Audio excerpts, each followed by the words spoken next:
Yes, hello everyone. Welcome to the Global World Academy. So this is the first YouTube episode of Science जिसमें हम लोग discuss करने वाले हैं पदार्थ की अवस्थाओं के बारे में, स्टेट ऑफ मैटर के बारे में आज हम लोग डिस्कस करेंगे। जैसे कि आप सभी को पता है पदार्थ की तीन अवस्थाएं मेनली मानी जाती है, सॉलिड, लिक्विड एंड गैस। तो इसका एक कंप्लीट कंसेप्ट आज की क्लास में यहाँ पर डिस्कस होने वाला है। कुछ बेसिक कंसेप्ट हम लोग यहाँ पर सीखेंगे, कुछ प्रैक्टिस एमसीक्यूज हम लोग यहाँ पर देखेंगे। सो डेफिनेटली अगर आप शॉर्ट नोट्स बनाते तो काफी ज्यादा बेनिफिट आज आपको इस सेशन में मिलने वाला है। सो चलिए स्टार्ट करते हैं आज के सेशन को। सबसे पहले यदि बात की जाए पदार्थ की अवस्थाओं की, सो पदार्थ की तीन अवस्थाएं कॉमन अपन कंसीडर करते हैं। सबसे पहली होती है सॉलिड स्टेट, जिसे अपन ठोस अवस्था यहाँ पर कहते हैं। लिक्विड स्टेट यानी कि आपकी द्रव अवस्था हो जाती है, एंड तीसरी गैस स्टेट यहाँ पर होती है। ठीक है, तीन अवस्थाएं यहाँ पर मानी जाती है। अब यहाँ पर एक बहुत ही बेसिक सा कंसेप्ट आता है। आज का जो सेशन है कंप्लीटली डेडिकेटेड है, एनसीईआरटी क्लास 9 की बुक से हमने ये पूरा सेशन बनाया है ना। आप साइंस के लिए बेसिक से अगर तैयारी कर रहे हैं तो ये सेशन आपके लिए बहुत ही हेल्पफुल रहने वाला है। जैसे कि इसमें अगर सबसे पहले बात की जाए पदार्थ के बारे में, ठीक है, मैटर क्या होता है, पदार्थ क्या होता है, क्योंकि हमें कोई भी चीज आप पढ़ रहे हो तो उसका एटलीस्ट हमें बेसिक यानी कि डेफिनेशन पता हो। अगर कोई आपसे पूछ ले व्हाट इज मैटर या फिर पदार्थ क्या होता है, तो हम लोग ये कह सकते हैं कि जो वस्तु, है ना, जो वस्तु क्या करती हो, जो वस्तु द्रव्यमान रखती हो, है ना, जिस वस्तु का अपना खुद का द्रव्यमान यहाँ पर होता हो, तो इसको ऐसा कह सकते हैं जो वस्तु अपने आप में द्रव्यमान रखती, कितना भी हो, चाहे 0.4 kg क्यों ना हो, बट उसका कुछ ना कुछ द्रव्यमान होना चाहिए। सो जो वस्तु द्रव्यमान रखती है, स्थान घेरती है, उसे ही हम लोग क्या कहते हैं, पदार्थ यहाँ पर कहते हैं। तो एक बहुत ही सिंपल बेसिक सी डेफिनेशन हो गई कि पदार्थ क्या होता है। तो ऐसी वस्तु जो द्रव्यमान रखती है, स्थान घेरती है, क्या कहलाता है, पदार्थ कहलाता है। ठीक है, अब इससे रिलेटेड कुछ पॉइंट आते हैं। ठीक है, कि पदार्थ के क्या क्या गुण होते हैं, मतलब आपको कैसे पता चलेगा कि ये पदार्थ है। तो देखो, हमारे चारों ओर जितनी भी चीजें हैं, हमारा पूरा वायुमंडल या वातावरण जिसे आप कह सकते हो, है ना, हमारे चारों ओर किससे मिलकर बना है, पूरा का पूरा वायुमंडल पदार्थों से मिलकर बना है। हमारे चारों ओर की जितनी भी चीजें, चाहे वो सॉलिड, लिक्विड, गैस, किसी भी फॉर्म में हो, हमारे चारों तरफ क्या है, पदार्थ यहाँ पर है। अलग अलग रूपों में पाया जाता है, जैसे कि हमने कहा सॉलिड में, लिक्विड में, गैस, तीनों ही रूपों में पाया जा सकता है। एग्जाम्पल कोई यदि आपसे पूछ ले तो आप आराम से कह सकते हो, जस्ट लाइक कि आपका मोबाइल फोन हो गया। ठीक है, ये कौन से फॉर्म में, सॉलिड फॉर्म में, तो ये आपका यहाँ से सॉलिड हो जाएगा। लिक्विड में जो अभी आप पानी पी रहे हो, ये लिक्विड स्टेट में। जो गैसेस यहाँ पर होगी जस्ट लाइक हवा, ये बोल सकते हैं ये मिश्रण है, कई सारी गैसेस इसके अंदर व्याप्त है।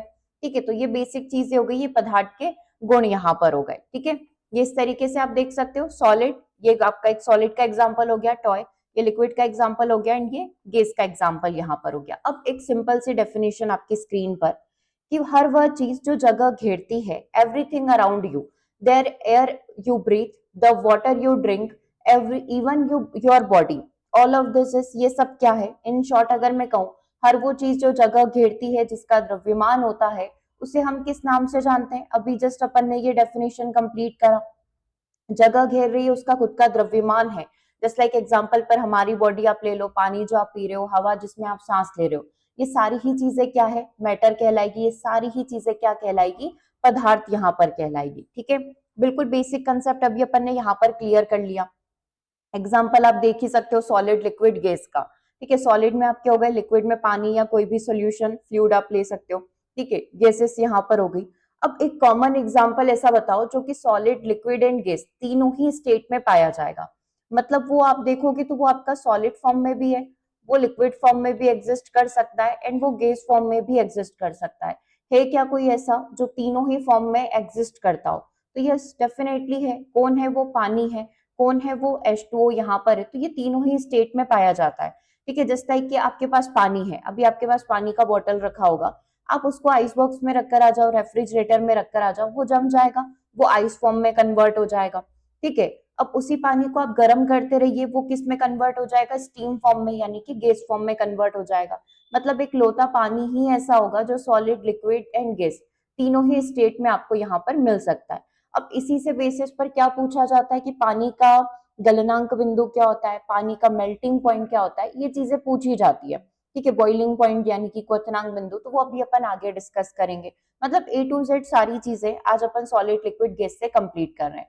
अब जल्दी से आप मुझे कमेंट करके बताना, इज एयर मैटर, क्या हवा भी मैटर के अंदर, पदार्थ के अंदर कंसीडर होती है? यस और नो जल्दी से कमेंट करके बताना कि हवा को भी हम लोग मैटर में कंसीडर करें या नहीं करें। ठीक है, चलिए अब आगे आ जाते हैं हम लोग पदार्थ के गुण। जैसे कि अभी तक आपने देख लिया, पदार्थ की परिभाषा देख ली, पदार्थ की क्या क्या विशेषताएं हो सकती है, वो सारी चीजें देख ली। अब इसके अंदर क्या क्या गुण होते हैं, तो सबसे पहली चीज, चाहे वो सॉलिड हो चाहे वो लिक्विड हो, ये सॉलिड लिक्विड गैस किसी भी फॉर्म में हो, ये किससे मिलकर बनाए, ये छोटे छोटे पार्टिकल से मिलकर बनाए। तो इसे आप पार्टिकल कह दो या पार्टिकल थ्योरी, ये पदार्थ के अंदर आती है ना। किससे मिलकर बनाए? छोटे छोटे पार्टिकल से मिलकर बनाए, पदार्थ छोटे छोटे कणों से मिलकर बनाए। इन कणों के बीच में क्या होता है? इन कणों के बीच में पाया जाता है खाली स्थान।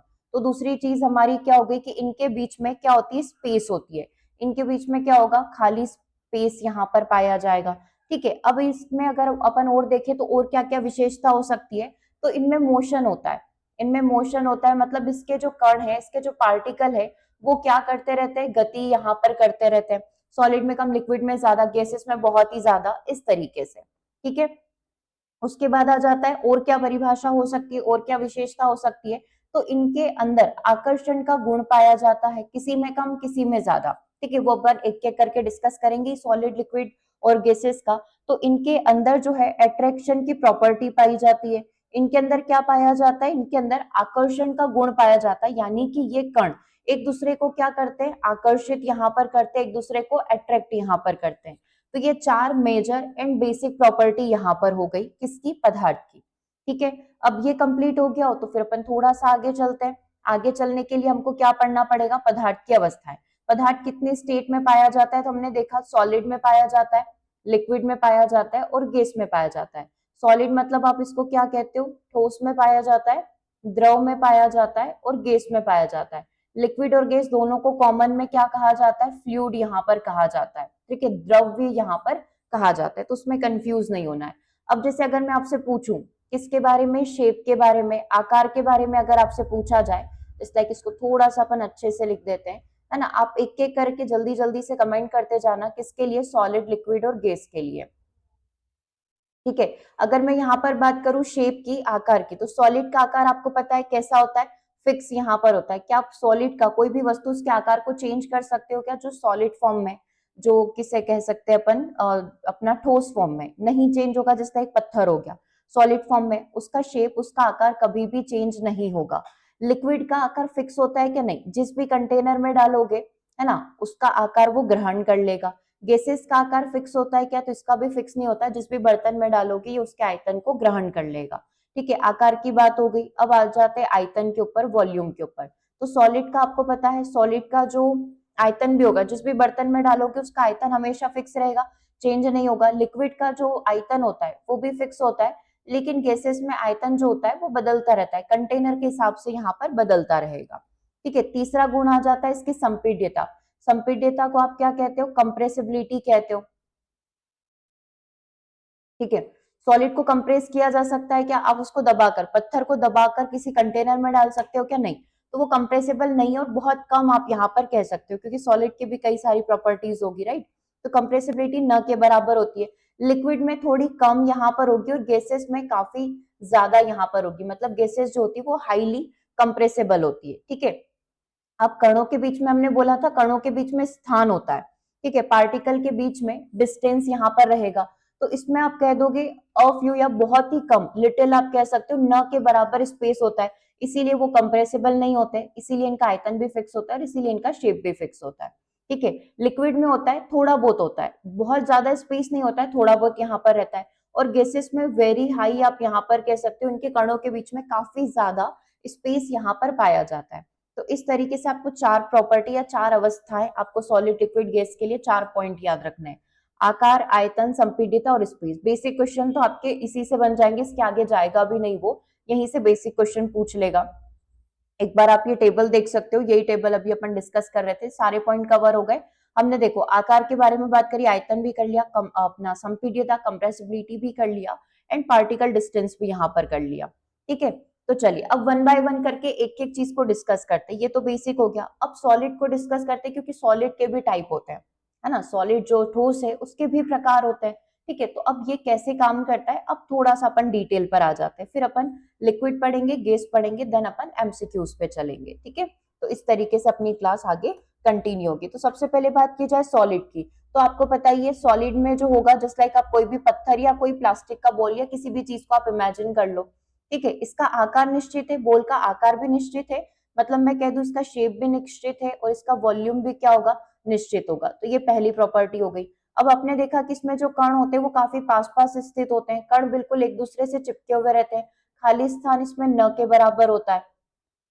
तो यहाँ पर स्पेस की बात हो गई कि नो स्पेस या स्पेस न के बराबर होगा, ठीक है। अगर ये कण काफी पास पास स्थित है तो इसके अंदर जो आकर्षण बल होगा वो काफी मजबूत होगा, मतलब ये सारे कण एक दूसरे के साथ टाइटली जुड़े हुए रहेंगे, इसीलिए इसको कंप्रेस करना पॉसिबल नहीं है, ठीक है। तो आकर्षण बल बहुत ही ज्यादा होता है, तो उस आकर्षण बल को तोड़ने के लिए हमें बहुत अधिक मात्रा में एनर्जी की जरूरत पड़ती है। और आपने देखा क्योंकि कणों में आकर्षण बल काफी ज्यादा होता है, इसीलिए इसकी जो कंप्रेसिबिलिटी होती है बहुत ही कम यहाँ पर होती है। आप पत्थर को कंप्रेस नहीं कर सकते, आप उसको दबा नहीं सकते, आप उसको तोड़ नहीं सकते, ठीक है। तो उसकी कंप्रेसिबिलिटी काफी कम यहाँ पर होगी। तो ये हो गई मेरी 4 प्रॉपर्टी किसके लिए, सॉलिड के लिए। अब आप सोच रहे होंगे कि ठोस के यानी कि सॉलिड के भी प्रकार हो सकते हैं क्या, तो यस बिल्कुल प्रकार हो सकते हैं। सॉलिड के 2 टाइप यहाँ पर माने जाते हैं।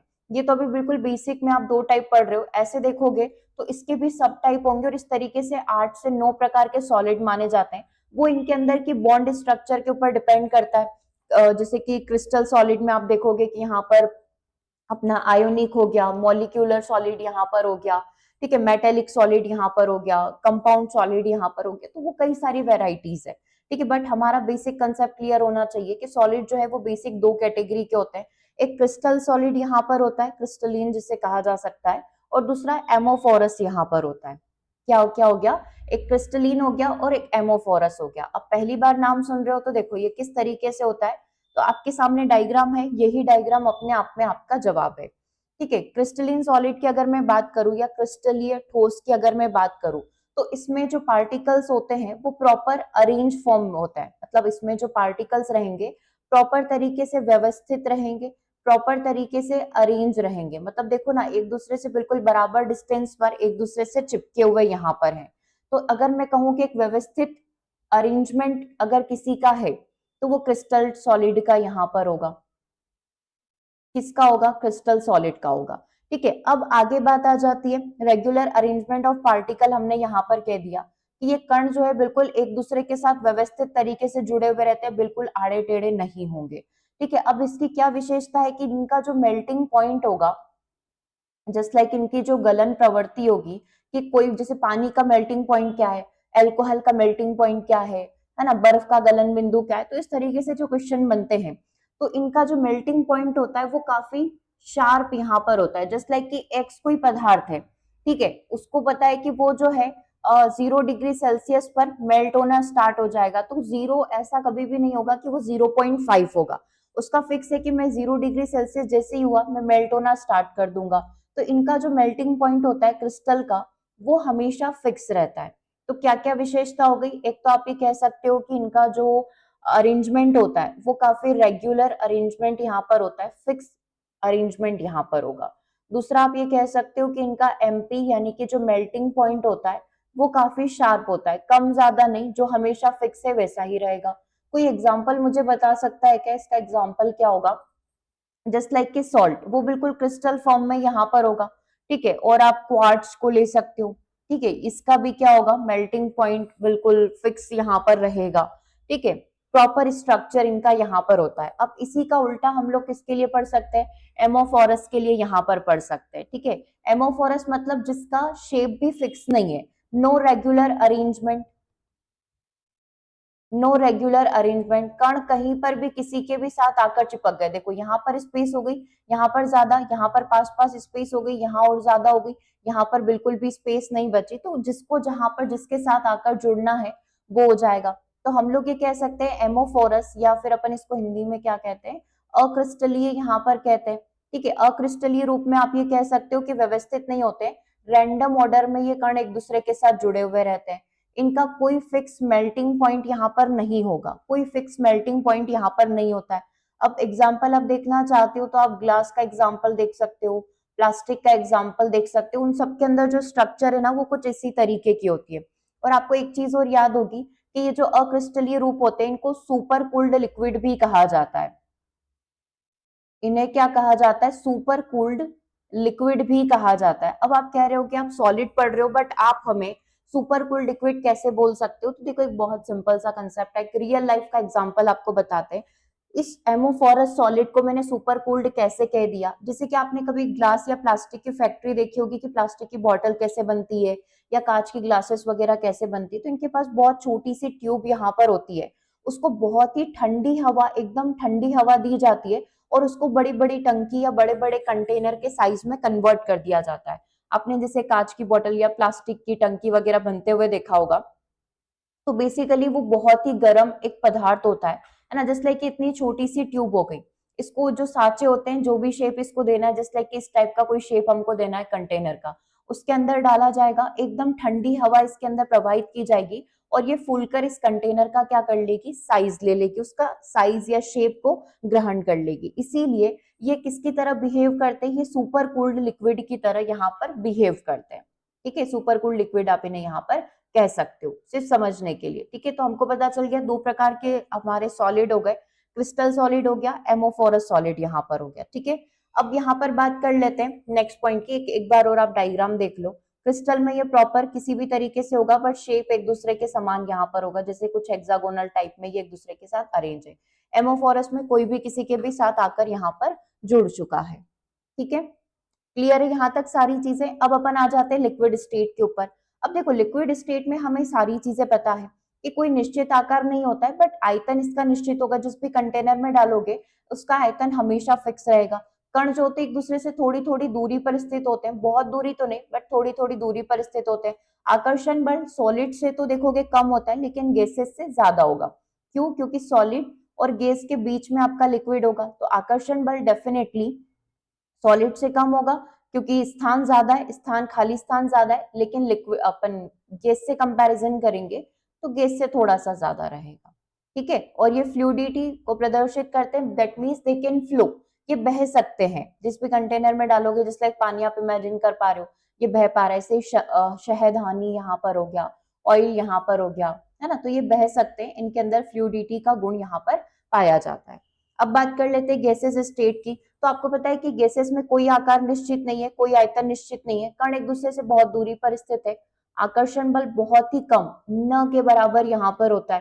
ठीक है, इसीलिए आप इसको कंप्रेस करके किसी भी आकार आयतन में यहाँ पर ढाल सकते हो। जैसे एक रियल एग्जांपल आप लो कि आपके पास जो प्लास्टिक का बॉटल है ना, वो आप यहाँ पर लीजिए, उसके ऊपर एक बलून लगा दीजिए। ठीक है, अब आप उस बॉटल को स्क्वीज करिए तो जो भी हवा होगी इस बॉटल से कहाँ पर चली जाएगी? इस बलून में चली जाएगी और बलून थोड़ा सा इन्फ्लैट हो जाएगा, दैट मीन्स बलून थोड़ा सा फूल जाएगा। दैट मीन्स कि ये जो कण थे, गैसेस के जो कण थे, वो इस बॉटल में से निकलकर कहाँ पर चले गए? मेरे बलून के अंदर आ गए। दैट मीन्स ये रिप्रेजेंट करता है कि कण जो होते हैं वो हर जगह एग्जिस्ट करते हैं। गैसेस के जो मॉलिक्यूल्स है इसको कंप्रेस किया तो ये कण क्या हुए? इससे कहाँ पर उठकर चले गए? इसके अंदर चले गए। ठीक है, तो ये गैसेस का हमारा लाइव एग्जाम्पल हो गया। अब देखिए गैसीय अवस्था जब सबसे स्वतंत्र अवस्था यहाँ पर मानी जाती है, सबसे फ्री स्टेट यहाँ पर होती है। जिस भी बर्तन में, जिस भी कंटेनर में डालोगे सब कुछ ग्रहण कर लेगी, पूरा का पूरा कंटेनर को वो भर देगी। ठीक है, इसीलिए ये कण जो होते हैं हर दिशा में गति कर सकते हैं। तो मैंने एक पिस्टन यहाँ पर लिया, ठीक है, प्रेशर मेजरिंग के लिए मैंने एक मीटर यहाँ पर लगा रखा है। अब जैसे ही मैंने ये पिस्टन को कंप्रेस किया, अंदर की साइड धक्का दिया, तो ये सारे कण एक साथ इकट्ठे हो गए आकर। ठीक है, अब जैसे ही मैंने प्रेशर को रिलीज करा, जस्ट लाइक मैंने पिस्टन को बाहर खींचा, आपको याद आ रहा होगा आपका हवा भरने का जो पंप होता है टायर के अंदर, वो इसी कंसेप्ट पर बेस्ड है, राइट। अब जैसे ही मैंने पिस्टन को क्या करा? रिलीज करा, इस पिस्टन को मैंने रिलीज करा तो ये कण क्या हो गए? अभी जो इतनी सी डिस्टेंस में बैठे हुए थे, इतनी सी स्पेस में बैठे हुए थे, इन्होंने सारी की सारी डिस्टेंस को कवर कर ली और इसको मैं यहाँ तक लेकर आऊंगी तो ये कण यहाँ तक फैल जाएंगे। ठीक है, तो ये रिप्रेजेंट करता है किसकी प्रॉपर्टीज को? गैसेस की प्रॉपर्टी को। ठीक है, क्या क्या क्लियर हो गया मेरा? Solid, liquid and gas clear है। सॉलिड के दो टाइप आपने यहाँ पर पढ़ लिए, क्रिस्टल सॉलिड हो गया, अक्रिस्टलीय एमोफोरस सॉलिड यहाँ पर हो गया। ठीक है, एक बार और मैं लास्ट में आपको इसके जितने भी टाइप है सॉलिड के वो लास्ट में क्लियर करती हूँ। उससे पहले अपन एक टॉपिक और क्लियर करेंगे, चेंजेस ऑफ स्टेट। ठीक है, अवस्था परिवर्तन के बारे में अभी अपन क्लियर करेंगे कि अवस्था परिवर्तन कैसे होता है। जैसे कि आपने यहाँ पर ये वाला चार्ट हमेशा देखा होगा, कोई भी पेपर आप दे दो, प्री मेंस बेसिक कोई भी एग्जाम आप यहाँ पर देते हैं, हमेशा एक न एक स्टेट आपसे यहाँ पर पूछी जाती है। तो सबसे पहले अपन स्टार्ट करते बिल्कुल बेसिक से, सॉलिड से लिक्विड में आना। जस्ट लाइक अभी आपके फ्रीज में बर्फ रखा हुआ है, आप उसको थोड़ी देर बाद क्या करोगे, बाहर लेकर आपने रख दिया, आपने आपकी प्लेट के अंदर रख दिया, स्टील की प्लेट के अंदर रख दिया, तो वो जल्दी से क्या होगा, मेल्ट यहाँ पर होगा, वातावरण से गर्मी लेकर मेल्ट होकर किस में कन्वर्ट हो जाएगा, पानी के अंदर कन्वर्ट हो जाएगा। ठीक है, एक और चीज मुझे याद आ रही है, देखो एक बर्फ को आपने लिया और उसी बर्फ को, बर्फ के दो पीसेस आपने लिए, दो क्यूब आपने लिए, एक को आपने क्या रखा, स्टील की प्लेट में रखा और दूसरे को आपने रखा प्लास्टिक की प्लेट में। बताइए सबसे पहले जो है कौन सा बर्फ पिघलेगा, क्योंकि प्लास्टिक कुचालक है तो इसको फर्क नहीं पड़ेगा, बर्फ इसमें जल्दी नहीं पिघलेगा, क्योंकि स्टील क्या होता है, अच्छा चालक यहाँ पर माना जाता है, तो अगर बर्फ को आप स्टील की प्लेट में रखते हो तो वो जल्दी मेल्ट यहाँ पर हो जाता है। इसीलिए आपको ध्यान होगा, आप जितनी भी आइस ट्रे लाते हो वो सारी प्लास्टिक की होती है, राइट। चलिए ये कंसेप्ट तो आपका क्लियर है। सॉलिड से लिक्विड में कन्वर्ट होने की बात की जाए, सॉलिड मतलब कि ठोस से अगर कोई वस्तु द्रव में चेंज होती है ना, जैसे कि बर्फ का पिघलना ही आप एक एग्जांपल ले सकते हो। सॉलिड से लिक्विड में चेंज होने को क्या कहा जाता है, मेल्टिंग की प्रोसेस कहा जाता है। मेल्टिंग को आप हिंदी में क्या कहते हो, गलन की प्रोसेस या संगलन की प्रोसेस इसे आप कह सकते हो। ठीक है, तो ये हो गया सॉलिड से लिक्विड में चेंज होना। अब इसी लिक्विड को अगर मैं गैस फॉर्म में कन्वर्ट करना चाहती हूँ, अगर इसी लिक्विड को मैं क्या करना चाहती हूँ, भाप बनकर, अपने पानी को चाहती हूँ कि वो भाप बनकर स्टीम उड़ जाए। ठीक है, तो लिक्विड से अगर गैस में कन्वर्ट होने की प्रोसेस होती है तो इसे कहा जाता है इवोपरेशन की प्रोसेस, यानी कि वाष्पीकरण की प्रोसेस इसे कहा जाता है। ठीक है, अब ये भाप बनकर उड़ गया। अब आप इमेजिन करो कि हम लोग वापस से रिवर्स चलते हैं। ठीक है, अभी क्या क्या चीजें क्लियर हो गई एक बार देख लेते हैं। सॉलिड से लिक्विड क्लियर हो गया, लिक्विड से गैस क्लियर हो गया। सॉलिड से लिक्विड में कन्वर्ट होना मेल्टिंग कहलाता है, गलन या संगलन कहलाता है। लिक्विड से गैस में कन्वर्ट होना क्या कहलाता है, इवोपरेशन या वाष्पीकरण कहलाता है। ठीक है, अब इसी का रिवर्स करते हैं। अगर मैं लिक्विड से सॉलिड में चेंज कर रही हूँ, जस्ट लाइक कि मैं अपनी द्रव अवस्था जो है उससे ठोस में कन्वर्ट कर रही हूँ। ठीक है, जस्ट लाइक मेरे पास पानी था, मैंने उसको आइस बॉक्स में रखा जमने के लिए, तो द्रव से ठोस में कन्वर्ट करना मतलब पानी को जमाना क्या कहलाता है, फ्रीज में रखकर जमाते हो, इसे फ्रीजिंग का प्रोसेस यहाँ पर कहा जाता है, या हिंदी में आप जमन अवस्था इसको कह सकते हो। ठीक है, नाम में कंफ्यूज नहीं होना है आपको। तो हमने लिक्विड से सॉलिड में कन्वर्ट कर लिया। अब वैसे ही मुझे वापस से क्या करना है, गैस से वापस से लिक्विड के अंदर कन्वर्ट करना है। तो ये तो कॉमन एग्जांपल हो गया बादलों का, है ना, कि बादलों का वापस से बारिश बनकर बरसना, है ना, रेन के रूप में वापस धरती पर पानी का आना, उसी का जैसे पहले बादल बने, ठीक है, इवोपरेशन हुआ, बादल बने, पानी भाप बनकर उड़ा, फिर वही वापस क्या हो रहा है, धरती पर आ रहा है। तो गैस से लिक्विड में कन्वर्ट होना क्या कहलाता है, संघनन की प्रोसेस, या फिर आप इसे क्या कहते हो, कंडेंसेशन की प्रोसेस यहाँ पर कहते हैं। ठीक है, ये कंडेंसेशन की प्रोसेस हो गया, गैस से लिक्विड यहाँ पर हो गया। ठीक है, सॉलिड से लिक्विड, लिक्विड से गैस हो गया, लिक्विड से सॉलिड हो गया, और गैस से लिक्विड यहाँ पर हो गया। अब इसमें एक चीज और होती है, जैसे कि अगर मैं यहाँ पर देखूं कि मेरा गैस से किसके अंदर कन्वर्ट होना, सॉलिड के अंदर कन्वर्ट होना, और सॉलिड से इनडायरेक्टली किसके अंदर कन्वर्ट होना, गैस के अंदर कन्वर्ट होना। जस्ट लाइक कि मेरा कपूर है, अब आपको पता है कि कपूर को जब रखा जाता है, खुले में रखा जाता है, तो डायरेक्टली वो क्या हो जाता है, उड़ जाता है, वो कभी भी लिक्विड में कन्वर्ट नहीं होगा, डायरेक्टली वो किस में कन्वर्ट हो जाएगा, गैस में कन्वर्ट हो जाएगा। तो इसे क्या कहा जाता है, इसे कहा जाता है सब्लिमेशन का प्रोसेस। क्या कहा जाएगा, सब्लिमेशन का प्रोसेस कहा जाएगा, या हिंदी में इसे अपन कहते हैं ऊर्ध्वपातन। हिंदी में क्या कहा जाता है, हिंदी में इसे ऊर्ध्वपातन, सब्लिमेशन यहाँ पर कहा जाता है, जहां पर एक सॉलिड किस में कन्वर्ट होगा, गैस के अंदर कन्वर्ट होगा। अब इसका रिवर्स भी पॉसिबल है क्या, कि कोई गैस से सीधे सॉलिड में कन्वर्ट हो सकता है, बहुत रेयर है, बट ठंड के दिनों में ऐसा देखा जाता है। कैसे, जैसे ठंड के दिनों में क्या होता है, सुबह सुबह आपने देखा होगा, बहुत जब सनलाइट भी नहीं आई होती है, ठीक है, तो बहुत ठंडी हवाएं यहाँ पर चल रही होती है। ठीक है, यही ठंडी हवाएं, अब इन ठंडी हवा को पहले क्या कन्वर्ट होना होता, जिस लाइक कि आपने देखा होगा कि पहले ये जो अपना हवाएं, यानी कि जो गैस फॉर्म में, ये लिक्विड फॉर्म में कन्वर्ट होती, फिर लिक्विड से सॉलिड में कन्वर्ट होती, बट ये ठंडी हवाएं क्या होती है, डायरेक्टली सॉलिड में कन्वर्ट हो जाती है। जैसे सुबह सुबह के समय हमने पत्तियों के ऊपर हल्की हल्की सी बर्फ जमी हुई देखी हुई है। ठीक है, जो फ्रॉस्ट यहाँ पर होती है वो इसी का एक एग्जाम्पल होता है, कि ठंडी हवाएं डायरेक्टली क्या होती है, बर्फ में कन्वर्ट हो जाती है, वो इतनी ठंडी होती है कि वो डायरेक्टली किस में कन्वर्ट हो जाती है, लिक्विड में कन्वर्ट हुए बिना सॉलिड में कन्वर्ट हो जाती है। तो इसका एक एग्जांपल आप फ्रॉस्ट यहाँ पर ले सकते हो। ठीक है, क्लियर हो गई सारी स्टेजेस, कोई स्किप तो नहीं हुआ। तो यहाँ पर जैसे कि अभी हमने कहा कि सॉलिड से गैस में कन्वर्ट होना और गैस से सॉलिड में कन्वर्ट होना, तो हमने कहा कि अगर सॉलिड से गैस में कन्वर्ट हो रहा है, तो इसे क्या कहा जाएगा, सब्लिमेशन यहाँ पर कहा जाएगा। इसको अभी अपन सबली लिख देते हैं, ठीक है। और इसी का रिवर्स भी होता है कि गैस से किस में कन्वर्ट हुआ है, सॉलिड में कन्वर्ट हुआ है, जो फ्रॉस्ट अभी अपन ने एग्जांपल लिया था। इसको क्या कहा जाता है, इसको डिपोजिशन कहा जाता है। अब एग्जाम में कई अलग अलग नाम बोले जाते हैं, कई बार तो इसको भी सब्लिमेशन कह दिया जाता है। डिपोजिशन को आप यहाँ पर अलग अलग शब्दों से बुला सकते हो, जस्ट लाइक निक्षेपण भी कभी कभी इसको कह दिया जाता है, तो कंफ्यूज नहीं होना है, ठीक है। आप इंग्लिश का एक वर्ड डिपोजिशन याद रख सकते हो। इन केस एग्जाम में आपके ऑप्शन में डिपोजिशन वर्ड नहीं दिखता है, तो रिवर्स में भी इसको सब्लिमेशन कहते हैं, हालांकि करेक्ट वर्ड डिपोजिशन को ही माना जाएगा। ओके, तो वो डिपेंड करता है कि आपके एग्जाम में क्या ऑप्शन आ रहे हैं। ओके, सो एक बार फटाफट से रिवाइज कर लेते हैं, जल्दी जल्दी से कमेंट करते जाओ। सॉलिड से लिक्विड में कन्वर्ट होना, लिक्विड से गैस में कन्वर्ट होना, गैस से सॉलिड में कन्वर्ट होना, ठीक है। और क्या बच रहा है, सॉलिड से अपना और कोई स्टेज यहाँ पर, बस वो सारी स्टेज आप देख ही रहे हो, यहाँ पर लिखा हुआ है। सॉलिड से लिक्विड, लिक्विड से गैस यहाँ पर हो गया, गैस से सॉलिड हो गया, सॉलिड से गैस यहाँ पर हो जाएगा, ठीक है। तो सॉलिड से लिक्विड मतलब आप इमेजिन कर सकते हो, सिंपल सा पानी का एग्जाम्पल लो और पानी की ही अलग अलग स्टेजेस को लिखो। बर्फ से पानी बनना मतलब आपका क्या हो गया, मेल्ट यहाँ पर हो गया। लिक्विड से गैस में कन्वर्ट होना, इवोपरेशन यहाँ पर हो गया। गैस से सॉलिड में कन्वर्ट होना, गैस जो स्टेट था उससे क्या हुआ, वो वापस से सॉलिड में कन्वर्ट हो गया, डिपोजिशन यहाँ पर होगा। सॉलिड से गैस में कन्वर्ट होना, सब्लिमेशन यहाँ पर हो जाएगा, ठीक है। लिक्विड से गैस हमारा हो ही गया यहाँ पर, ठीक है। गैस से रिवर्स भी लिख लो, गैस से वापस लिक्विड में कन्वर्ट होना, कंडेंसेशन, संघनन की प्रोसेस यहाँ पर कहलाएगा, ठीक है। इस तरीके से आप अपनी सारी पोजीशन यहाँ पर बना सकते हो। ओके, क्लियर है यहाँ तक। जैसे सॉलिड से लिक्विड लिखा, लिक्विड से अपन सॉलिड में भी कन्वर्ट करेंगे, तो ये तो फ्रीजिंग हो गया। लिक्विड था, पानी था, उसको सॉलिड में कन्वर्ट करा, क्या कहलाएगा, फ्रीजिंग यहाँ पर कहलाएगा, ठीक है। अब बेस्ड ऑन दैट हम लोग कुछ क्वेश्चंस कंप्लीट करते हैं, ठीक है। अब इसमें दो चीजें आती है, जैसे मेल्टिंग पॉइंट पूछा जाएगा, जिस लाइक कि पानी का गलन बिंदु कितना होता है, पानी कितने पर मेल्ट यहाँ पर होता है, तो पानी का मेल्टिंग पॉइंट पूछा जाता है।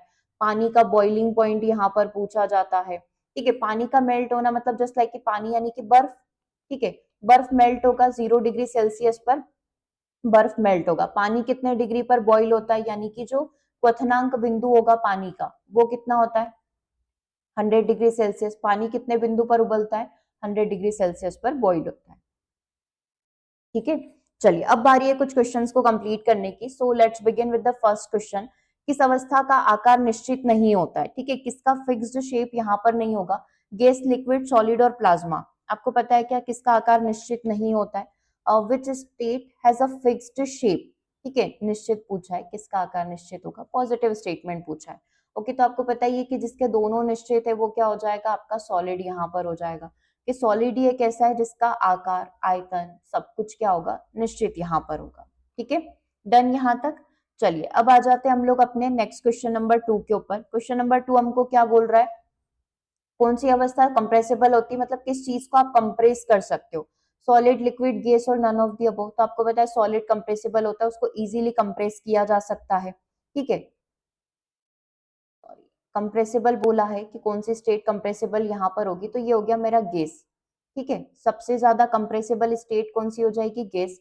नॉन कंप्रेसिबल स्टेट यहाँ पर क्या हो जाएगी, सॉलिड हो जाएगा। आप इसको बिल्कुल भी कंप्रेस नहीं कर सकते। मॉडरेट में आप कंसीडर कर सकते हो लिक्विड को कि एक हद तक कंप्रेस किया जा सकता है, और गैसेस जो होता है वो फुली कंप्रेसिबल स्टेट यहाँ पर होती है, ठीक है। ये चीजें हमारी कंप्लीट हो गई, दूसरा क्वेश्चन कंप्लीट है, ठीक है। थर्ड क्वेश्चन के ऊपर फोकस करते हैं। द्रव का गैस में बदलना क्या कहलाता है, लिक्विड चेंजेस इनटू गैस, मतलब हमारा जो लिक्विड है उसको गैस में चेंज करना है, यानी कि पानी को किसके अंदर कन्वर्ट करना है, गैस के अंदर कन्वर्ट करना है। तो पानी को आप गैस में कन्वर्ट कर रहे हो मतलब भाप बनकर उड़ाओगे, भाप बनकर उड़ाने को क्या कहा जाएगा, वाष्पीकरण की प्रोसेस कहा जाएगा। तो लिक्विड से गैस में कन्वर्ट करना वाष्पीकरण हो गया। मेल्टिंग मतलब बर्फ को पिघालना, तो सॉलिड से लिक्विड में कन्वर्ट होना। संघनन की प्रोसेस यहाँ पर क्या हो जाएगी, जल्दी से बताओ, संघनन का प्रोसेस जो है वो क्या हो जाएगा यहाँ पर। संघनन किस तरीके से होता है कि गैसेस वापस से लिक्विड में कन्वर्ट हो रही है। फ्रीजिंग का मतलब क्या होता है, लिक्विड किस में कन्वर्ट हो रहा है, सॉलिड के अंदर कन्वर्ट हो रहा है। तो ये इस तरीके से आपका प्रोसेस होता है, ठीक है। चलिए क्वेश्चन नंबर 4 को देखते हैं। कण सबसे पास किस में होते हैं, कण सबसे ज्यादा पास पास होंगे, मतलब एक दूसरे से चिपके हुए होंगे, कौन सी स्टेट के अंदर होते हैं, तो सॉलिड स्टेट के अंदर कण जो होते हैं वो काफी पास पास स्थित होते हैं। थोड़े बहुत दूर दूर किस में होगा, लिक्विड में होगा, और गैसेस में जो होते हैं वो एक दूसरे से काफी दूरी पर स्थित होते हैं, ठीक है, ये 3 मेन स्टेट अपन ने आज कंप्लीट कर ली। ओके, सो चलिए, जैसे कि मैंने आपको कहा था कि सॉलिड के 2 टाइप अपन ने पढ़े, एक बार अपन ये रिवाइज कर लेते हैं। सॉलिड के 2 टाइप यहाँ पर होते हैं, क्रिस्टल और एमोफोरस। क्रिस्टल जिसका फिक्स्ड शेप यहाँ पर होगा और कण जो होंगे पास पास या प्रॉपर वे में अरेंज होंगे। एमोफोरस में कण एक दूसरे से किसी भी रैंडम ऑर्डर में अरेंज हो जाते हैं, जैसे यहाँ पर इतनी कम स्पेस है, फिर यहाँ आ गए तो थोड़ी ज्यादा स्पेस होगी, तो वो एमोफोरस हो गया। ठीक है, तो क्रिस्टल के हमने क्रिस्टल एंड एमोफोरस 2 देख लिया। अब यहाँ पर आप देखोगे तो इस क्रिस्टल के भी क्या होते हैं, फिर से 4 टाइप यहाँ पर होते हैं। कौन कौन से 4 टाइप होते हैं, तो नाम से ही समझ में आ जाएगा। कुछ क्रिस्टल ऐसे होते हैं जो आपस में कोवेलेंट बॉन्ड यानी कि सहसंयोजक बंध बनाते हैं। कुछ क्रिस्टल ऐसे होते हैं जो आपस में मेटेलिक बॉन्ड, धात्विक बॉन्ड यहाँ पर बनाते हैं। कुछ क्रिस्टल ऐसे होते हैं जो आयोनिक बॉन्ड बनाते हैं, जैसे लाइक नमक। ठीक है, और कुछ क्रिस्टल कैसे होते हैं, मॉलिक्यूलर यहाँ पर होते हैं, मॉलिक्यूलर सॉलिड यहाँ पर होते हैं। ठीक है, अब अगर आपको ध्यान हो तो जो कोवेलेंट वाले होंगे इसको फिर आप 2 भागों में बांट सकते हो कि 2 डायमेंशन सॉलिड होते हैं, 3D सॉलिड्स यहाँ पर हो जाएंगे। फिर मॉलिक्यूलर सॉलिड को आप देखोगे तो फिर इसके भी अलग अलग टाइप होते हैं, पोलर यहाँ पर हो जाएगा, नॉन पोलर यहाँ पर हो जाएगा, और एक ऐसे मॉलिक्यूलर सॉलिड जिसके बीच में क्या पाया जाएगा, हाइड्रोजन बॉन्ड पाया जाएगा। ठीक है, तो ये तो आगे की बात है, जब अपन और ज्यादा डिटेल में डिस्कस करेंगे तो हमको हर एक बॉन्ड और हर एक क्रिस्टल स्ट्रक्चर, क्रिस्टल सॉलिड के बारे में डिस्कस करना होगा। ठीक है, सो आज की सीरीज में हमने ये सारी चीजें कंप्लीट करी। बाकी आप सबको बता दें कि यहाँ पर सारी ही classes, courses, test series and जो टॉपिक वाइज टेस्ट होते हैं वो सारे ही ऐप एंड वेबसाइट पर अवेलेबल है। आप फ्री में जाकर टेस्ट वगैरह को भी एक्सेस कर सकते हैं। एंड यूट्यूब पर आपकी फ्री सीरीज चल रही है जिसमें हम लोग सारे PYQs जो प्रीवियस एग्जाम में पूछे गए हैं उन्हें कंप्लीट कर रहे हैं, ये आप जरूर से जाकर देख सकते हो। वर्ग 3 के लिए कंप्लीट क्लासेस यहाँ पर चल रही है। साइंस का कंप्लीट बैच मेंस के लिए अवेलेबल है, उसमें आप एनरोल कर सकते हो। एमपीटेट वर्ग 2 के लिए प्री और मेंस दोनों का ही कोर्स अवेलेबल है। प्री और मेंस दोनों की क्लासेस आप ज्वाइन कर सकते हो। दोनों ही बैचेस लाइव यहाँ पर रनिंग है, दोनों ही लाइव बैचेस में आप एनरोल कर सकते हो। वैलिडिटी सबका 2 ईयर का रहेगा, 2 साल तक आप इन कोर्स को एक्सेस कर पाओगे। हर एक कोर्स को नए सिलेबस के अकॉर्डिंग डिजाइन किया गया है। लेटेस्ट पैटर्न यानी कि 2025 में जो एग्जाम हुए थे, कुछ नए पैटर्न के क्वेश्चंस आए वो हमने ऐड कर दिए। 5000 प्रैक्टिस MCQs आपको प्रोवाइड किए जाएंगे सेल्फ प्रैक्टिस के लिए। ठीक है, और उनके वीडियो क्लासेस भी चल रही है, तो कोई भी डाउट है तो आप वीडियो के थ्रू उनको विजिट कर सकते हैं। ठीक है, अधिक जानकारी के लिए, कोर्सेज के बारे में पूरी जानकारी के लिए आप हमें व्हाट्सअप कर सकते हो। व्हाट्सएप के थ्रू या डायरेक्टली ऐप के थ्रू आप हमसे पूरी जानकारी प्राप्त कर सकते हो। ठीक है, आज का सेशन कैसा लगा कमेंट करके जरूर से बताइएगा। ठीक है, कैसा लगा आज का सेशन आपको, और कुछ इम्प्रूवमेंट चाहिए तो जरूर से आप मैसेज करिएगा। और मिलते हैं हम लोग अपने इसी सीरीज के सेकंड पार्ट के अंदर। Okay, so thank you everyone, thank you for joining the session.